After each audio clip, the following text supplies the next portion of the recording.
আসসালামু আলাইকুম ভিউয়ার্স। আমি এই গোল কোরের মধ্যে 24 ভোল্ট একটা ব্যাটারি চার্জার তৈরি করব, যেটা 10 এম্পিয়ারের উপরে হবে।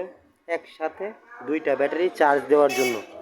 আবার উনি চাইলে সিঙ্গেল এক ব্যাটারিও চার্জ দিতে পারবে। তো এটা কিভাবে করব, আজকে আমি কোনো সূত্র ব্যবহার ছাড়া সরাসরি শুধু পেঁচিয়ে আপনাদেরকে দেখাবো সিরিজ মিটারের সাহায্যে আমার এই ট্রান্সফরমারটা বাধা।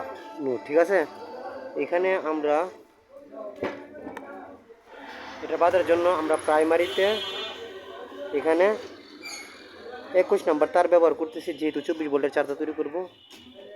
সেকেন্ডারিতে ব্যবহার করতেছি আমরা 18 নম্বর তার। ঠিক আছে, এখানে কিছু কটন পেঁচিয়ে নিলাম। এছাড়াও এরকম ট্রান্সফরমার আমি তৈরি করে থাকি, যাদের লাগবে তারা অবশ্যই আমাকে ফোন করবেন।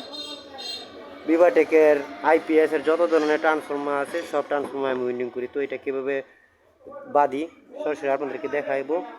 আর আমার ভিডিও না, যে কোনো ভিডিও, যে কোনো টেকনিশিয়ানের ভিডিও, যদি আপনি এই ভিডিও থেকে কিছু শেখার উদ্দেশ্য থাকে তাহলে ফুল ভিডিও দেখবেন। ঠিক আছে, কোনো টানবেন না, তাহলে ভিডিও থেকে কিছু শিখতে পারবেন। আর যারা আমার চ্যানেলে নতুন তারা অবশ্যই আমার ভিডিওটি একটা লাইক একটা কমেন্ট করে যাবেন।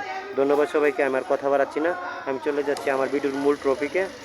এখন আমরা খালি কোডটাকে সুন্দর করে পরিষ্কার করে নিছি, গ্যারানিং দিয়ে সুন্দর দিকে চেষে এটাকে একবারে পরিষ্কার করে নিচ্ছি। এখন এটার উপরে আমরা কটন পেঁচাবো, কটন পেঁচিয়ে তার পরবর্তীতে আপনাদেরকে কীভাবে বাদাই করি সেটাও দেখাবো। ঠিক আছে, তো চলুন আগে আমরা এটাকে কটন পেঁচিয়ে নিই।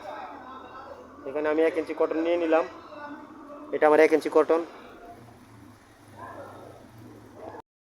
এখন এক এক করে সুন্দর করে এটাকে কটন পেঁচিয়ে নিব। আমার এখানে পুরাতন একটু কটন আছে, সেটা আমি দিয়ে নিতেছি নিচে, যাতে আমার এটা সমস্যা না হয়। তো যাই হোক, এটা আমি দিলাম না, একবার নতুন ব্যবহার করবো আমরা। এখন এক এক করে পেঁচিয়ে নিতেছি, এটাকে টান টান করে পেঁচিয়ে নেবেন একবারে।